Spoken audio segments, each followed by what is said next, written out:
Um, in response to Doctor Life, I I could load up your videos and go through them like second by second. But to be honest, like I don't have time. I'm on lunch break, and when I think about it, something it seems kind of arrogant. It seems like something arrogant about that. But you mentioned Jesus became the tree. Um, I actually laughed when you said that because that's something I've been wondering for a while. That's exactly what I thought, but I'd never seen it said, and I've just never said it before. And it's when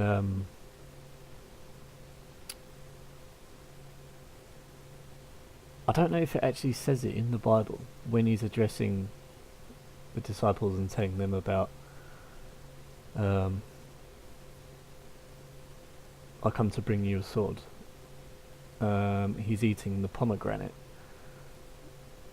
I'm guessing that you know that the pomegranate literally means the many-seeded apple, or the apple of many seeds. So it's almost as if Jesus plants the tree of knowledge. And interestingly enough, pomme, which is the French word for apple, is also the very blunt end of the sword, or the pommel.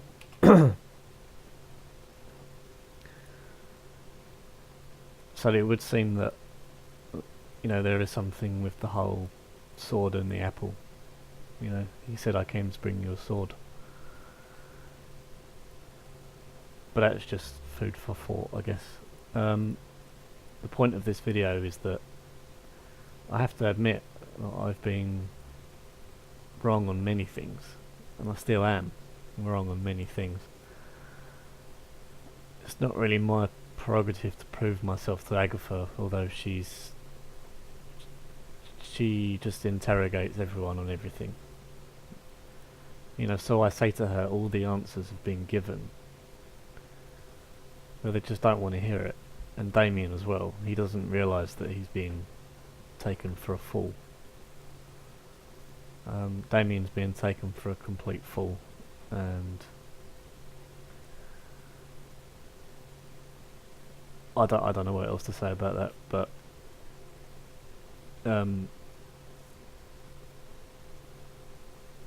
yeah, belief and faith, to the ones that have been seeking knowledge for all these years, myself included, we had no idea. We had no idea, and Mac still has no idea. And it's all very strange at the moment, because it doesn't seem like there's any side to be on. Everyone seems kind of messed up. But I know for certain that Mac there's something severely wrong.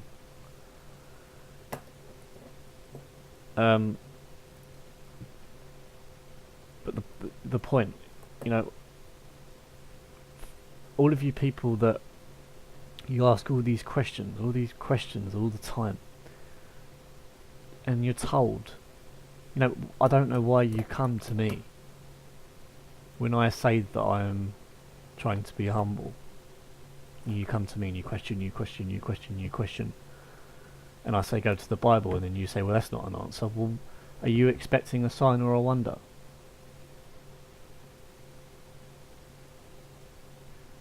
See, this chapter here, or this Peter, this one will absolutely ruin you. If you read it, it's going to ruin your head. It's going to completely destroy what you believe. Or, to put it better, it's going to destroy your non-beliefs. look at this.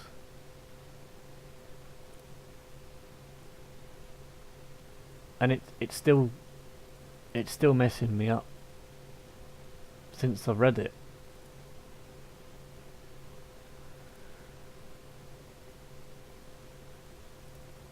Where is it? It's probably like chapter 3 or something.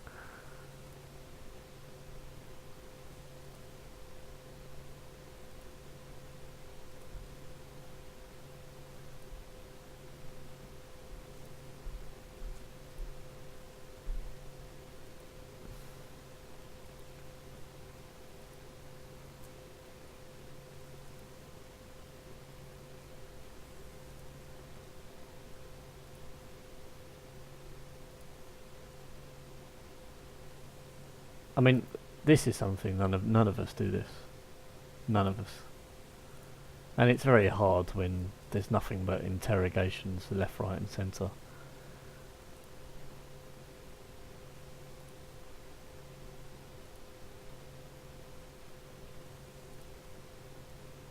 Have I gone past it?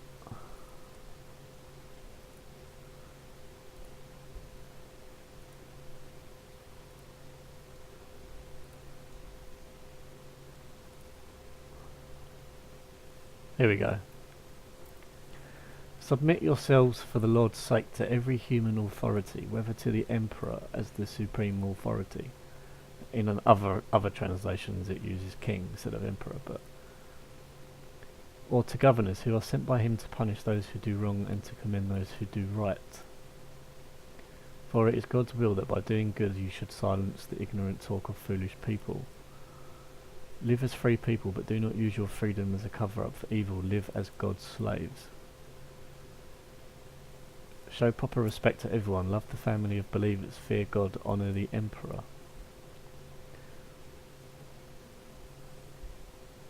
And it goes on to say that, you know, if you do the will of the emperor and you suffer for it, then that's good. But if you're disobedient and you suffer for it, then that's bad. And it's very difficult to come to terms with, actually. But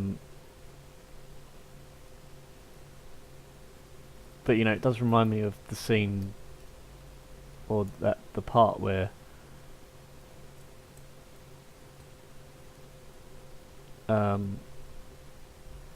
Jesus is before Pontius Pilate, and Pilate says, will you not defend yourself? Do you not know that I have the power to have you crucified? And then he says, Jesus says, you would have no power that was not given to you from above, or from the Father. You know, so it is almost, it seems as if, you know, the authorities work in evil, and yet we are to obey them. Because even to be disobedient, even to the works of evil, is itself an evil.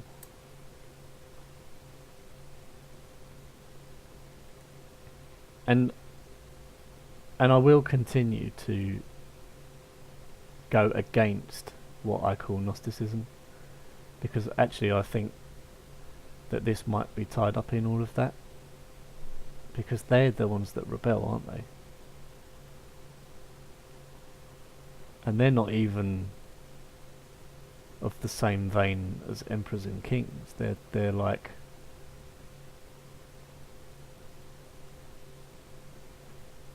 you know, they revolt against the kings, don't they? The Masons, and then they became them by removing the former kings.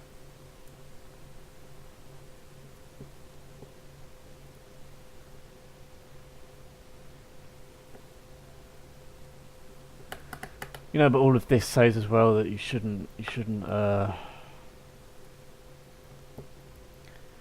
when people persecute you in this, you should be patient with them, but wow, it's hard.